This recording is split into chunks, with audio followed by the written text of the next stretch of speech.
क्या आप जानते हैं कुछ ऐसी मार्केटिंग टेक्निक्स हैं जिससे आपकी हम सब की यूज़र साइकोलॉजी को हिट किया जाता है और हम किसी चीज़ के लिए इन्फ्लुएंस होते हैं खरीदने के लिए? क्या आप सोच सकते हैं ऐसा? यकीन मानिए ऐसा है। और आपको मैं यहाँ दिखाऊंगा 3 ऐसी साइकोलॉजी की बहुत ही बेमिसाल चीज़ें जो एक किताब इन्फ्लुएंसर से उठाई गई हैं। और अगर आपने नहीं पढ़ी तो जाके ज़रूर वो किताब पढ़ना, अगर आप एक डिजिटल मार्केटर हैं तो। आपके ये होश उड़ा देगी। और तीसरी टेक्निक तो बहुत से देशों में बैन भी है, तो सोच सकते हैं आप ये कितनी ज़्यादा दिलचस्प हो सकती हैं। डिजिटल मार्केटिंग के अंदर भी बहुत सी ऐसी टेक्निक्स का ही इस्तेमाल किया जाता है और वो इसी तरीके से आप समझ सकते हैं जब आप कुछ ऐसी किताबें जैसे इन्फ्लुएंसर में बता रहा हूँ उसको पढ़ते हैं। तो चलिए, मैं हूँ युवराज, टीमेक्स वेंचर्स में आपका स्वागत है और शुरू करते हैं पहली से। तो जो पहली केस स्टडी हमने इस किताब से उठाई है वो है द इकोनॉमिस्ट डिकॉय प्राइसिंग।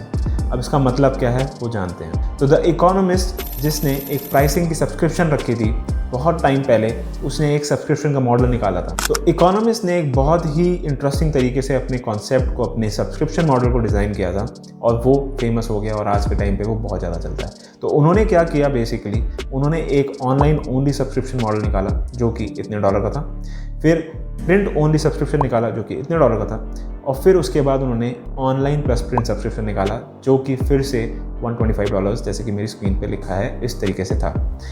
अब इससे हुआ क्या कि जो साइकोलॉजिकल ट्रिगर है यूज़र के मन में कि वो $125 का पहले वाला नहीं खरीद रहा था, लेकिन अब उसको क्योंकि फ़ायदा नज़र आ रहा था ऑनलाइन प्लस प्रिंट में सेम प्राइस में, तो उसने ये ज़्यादा खरीदना शुरू किया। अब ये है बहुत छोटी सी चीज़, लेकिन जब ये शुरू हुई थी तब ये बहुत बड़ी चीज़ थी और आज तक इसी चीज़ों का इस्तेमाल होता है। जैसे कि मैं आपको स्क्रीन पर लेके चलता हूँ और कुछ एग्जांपल्स के साथ आज भी इंटरनेट के ऊपर कितनी वेबसाइट्स के ऊपर ये इस्तेमाल होती है चीज़ दिखाता हूँ किस तरीके से होती है। जैसे कि मैं एक बहुत फेमस साइट पे आया हूँ, हबस्पॉट। ज़्यादातर टेक की इंडस्ट्री के अंदर जितनी भी वेबसाइट्स हैं उधर ये बहुत ज़्यादा इस्तेमाल होता है, जो मैंने आज तक नोटिस किया है। तो यहाँ पे अगर आप जाओगे हबस्पॉट की साइट के ऊपर, जब मैं प्राइसिंग पे आता हूँ तो देखो इस तरीके से कुछ प्राइसिंग डिज़ाइन करते हैं हमेशा। $0, 18 month, $18 per month, $800 per month. तो ये क्यों है ऐसा डिज़ाइन ही क्यों? क्योंकि ये आपकी साइकी को हिट करता है, क्योंकि ये आपको मजबूर करता है कुछ ऐसा खरीदने के लिए जो कि आप शायद नहीं लेने आए थे, या फिर आपको बेसिकली ये फ़ायदा दिखाने के लिए होता है कि आपको इधर एडवांटेज है, कोई एडेड एडवांटेज है। क्यों इसी तरीके से ये क्यों नीचे एक अपनी पूरी लिस्ट देते हैं, क्यों होता है ऐसा? चाहे आप इसका दूसरा भी देखेंगे, अगर बिजनेसेस का जाएंगे तो इन्होंने यहाँ पे 2 प्लान दिखा रखे हैं। तो क्यों है ऐसा? क्यों ये ऐसे ही टैबुलर फॉर्म में, side by side comparison form में इस तरीके से दिखाते हैं?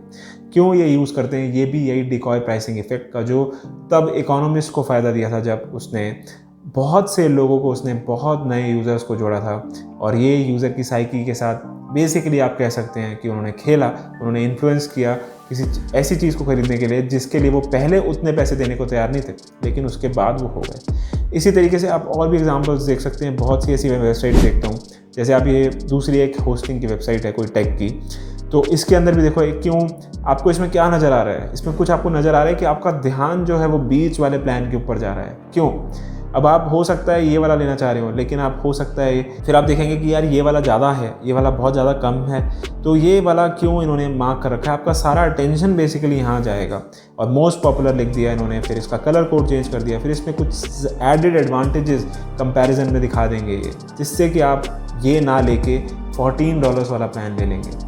इसी तरीके से इंडस्ट्री के अंदर बहुत से ऐसे एग्जांपल्स, आप सर्च करना, मुझे कमेंट करके बताना अगर आपको ये कहीं मिलता है। तो ये केस स्टडी हमें ये समझाती है कि मार्केटिंग का तरीका कैसे आपके यूज़र के बिहेवियर को चेंज कर सकता है एक्शन लेने के लिए। इसी किताब से एक बहुत ही इंटरेस्टिंग दूसरी केस स्टडी है द इंटरैक्टिव टॉय स्टोर। अब उन्होंने क्या किया, जनरली आप जब भी कोई स्टोर में जाते हैं तो मार्केटिंग की मैं आपको ये दिखा रहा हूँ कि कैसे बेसिकली छोटे छोटे कॉन्सेप्ट्स कैसे यूज़ होते हैं। तो जैसे आप कोई भी ऑनलाइन स्टोर पे जाते हैं या किसी आप फिजिकल स्टोर पे जाते हैं, तो अभी फिजिकल की बात करते हैं जिससे आप ऑनलाइन को कंपेयर कर पाएंगे। इस केस स्टडी में उन्होंने फिजिकल की बात की है क्योंकि ये बुक बहुत पुरानी है। तो फिजिकल स्टोर पे आप जब भी जाते हैं तो जनरली शेल्फ में सामान रखा होता है और ज़्यादातर सामान बंद होता है, कोई भी चीज़ खुली नहीं होती। और ऐसा कॉन्सेप्ट कभी भी पहले था भी नहीं कि कोई चीज़ खुली आपने देखी हो, कभी नहीं देखी होगी, आप खुद सोचो। तो आप फिजिकल स्टोर में जाते हैं, वहाँ पे सामान शेल्फ में होता है, बंद होता है, आप सामान देखते हैं, जस्ट उसको देख के आप परचेज करते हैं। आज तक यही होता है। इस स्टोर ने, ये जो स्टोर है जिसकी ये बात कर रहे हैं, इस टॉय स्टोर ने क्या किया, जब भी माँ बाप के साथ बच्चा आता था स्टोर के अंदर, तो वो उन्होंने देखा कि ऐसे शेल्फ में लगाने से बच्चों का जो साइकोलॉजिकल ट्रिगर है वो डेवलप नहीं होता है, उनकी खरीदने की मंशा नहीं जागरूक होती। उसको जागरूक करने के लिए उन्होंने क्या किया, कुछ ऐसे टॉयज़ जो कि शेल्फ में पड़े थे उनके पैकेजिंग को खोल के उन्होंने ज़मीनों पे रख दिया, यूज़ करने के लिए उन्होंने ज़मीन में रख दिया। इससे हुआ ये कि उनकी सेल बढ़ गई। इससे हुआ ये कि बच्चों के साइकी बहुत ज़्यादा ट्रिगर होने लगे, वो अपने माँ बाप को फोर्स करने लगे, क्योंकि वो यूज़ कर पा रहे थे उन टॉयज़ को, क्योंकि यूज़ कर पा रहे थे तो उनका इंटरेस्ट क्रिएट हो गया तो वो अपने पेरेंट्स को फोर्स करते हैं कि मेरे को ये खरीदना है, मेरे को ये दिलाओ। तो इससे उनकी सेल बहुत ज़्यादा डेवलप हो गई। अब इसी को अगर आप ऑनलाइन वर्ल्ड में कंपेयर करेंगे तो आप आज बहुत सारे इंटरेक्टिव ई कॉमर्स स्टोर्स देखते हैं, जैसे आप AR अब जो आ रहा है नया उसको देखते हैं, जिसमें आप स्कैन करके चीज़ों को यूज़ कर सकते हैं, स्कैन करके अपने ऊपर आप ड्रेस करके देख सकते हैं, सन ग्लासेस पहन के देख सकते हैं, या आप स्कैन करके अपने कमरे में सोफ़ा वगैरह डिज़ाइन करके देख सकते हैं, लगा के देख सकते हैं कि कैसा लगेगा। अगर आपको नहीं पता ऑगमेंटेड रियलिटी का, तो मैंने इस पर कुछ वीडियोस बना रखे हैं, आप डिस्क्रिप्शन में जाके ज़रूर देख सकते हैं कि क्या टेक्नोलॉजी बेसिकली कहाँ चल रही है, किस तरीके को मूव कर रही है। तो ये जो कॉन्सेप्ट्स हैं ये सब पुरानी चीज़ों से ही निकल के आते हैं। तब ऑफलाइन चलता था, आज ऑनलाइन चलता है। वीडियो अच्छी लग रही है तो लाइक और सब्सक्राइब कर देना। और अब हम चलते हैं तीसरी केस स्टडी पे, जो कि बहुत इंपॉर्टेंट है और आपको होश भी उड़ा देगी। इस टैक्टिक का नाम है the bait and switch tactic. अब ये केस स्टडी बहुत ही इंटरेस्टिंग है और सबसे ज़्यादा जो मुझे छुई थी वो यही एक केस स्टडी है इस बुक से। तो इसके अंदर बेसिकली क्या था कि कस्टमर्स को एक एडवर्टाइज़र, जो खिलौने की दुकान है जिसकी है वो एक एडवर्टाइज़र, खिलौने का एक बहुत बड़ा स्टोर है, वो बेसिकली कस्टमर्स को एडवर्टाइज़ करता है कमर्शियल्स में, टीवी एड्स, न्यूज़पेपर एड्स, जो भी एडवर्टाइजमेंट के जरिए थे तो वो डिजिटली एडवर्टाइज़ करता है। और वो ये दिखाता है कस्टमर्स को कि सो एंड सो टॉय, इतनी रेंज का कोई प्रीमियम रेंज का टॉय, उसको एडवर्टाइज़ करके वो बेसिकली अपना कस्टमर्स को स्टोर तक लेके आता है।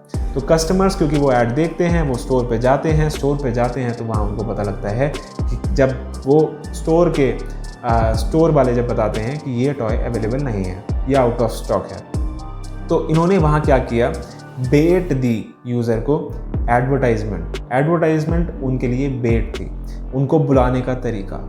अब जब वो स्टोर पे आ गए हैं और जब वो बेसिकली स्टोर उन्हें बोलता है कि यहाँ पे वो आउट ऑफ स्टॉक हो चुका है, तो ये एक यूज़र के मन में ट्रिगर पैदा किया उन्होंने, यार ये इतना फेमस टॉय था कि ये आउट ऑफ स्टॉक ही हो गया और मैं लेट हो गया आने में।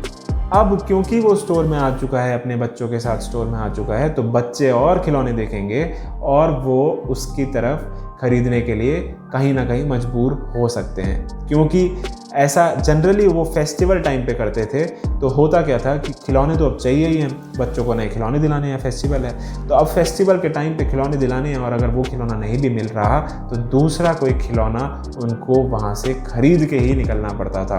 स्टोर वाले मजबूर कर देते थे, इन्फ्लुएंस कर देते थे कि वो स्टॉक आउट हो चुका है, आप दूसरे खिलौने ट्राई करो, और भी अच्छे अच्छे खिलौने आ रखे हैं। इससे उनका बेट भी पूरा हो गया और उन्होंने स्विच भी कर दिया। तो पहले उन्होंने बेट दिया और वो प्रोडक्ट अवेलेबल ही नहीं था एक्चुअल में, उन्होंने फिर दूसरे प्रोडक्ट्स की ओर स्विच कर दिया। तो बेसिकली ये कॉन्सेप्ट इस तरीके से चल रहा है कि जिस चीज़ को एडवर्टाइज़ किया था वो बहुत प्रीमियम थी, वो बहुत अच्छी थी, लेकिन अब आप स्टोर पे लेके आए और अब आपने कोई उसी से लो रेंज की, थोड़ी कम क्वालिटी के प्रोडक्ट्स को बेचना था, उसको भी आपने अच्छे दामों पे निकाल दिया। तो ये पूरी मैकेनिज़्म आज भी इंटरनेट वर्ल्ड में भी चलती है, ई कॉमर्स में भी चलती है।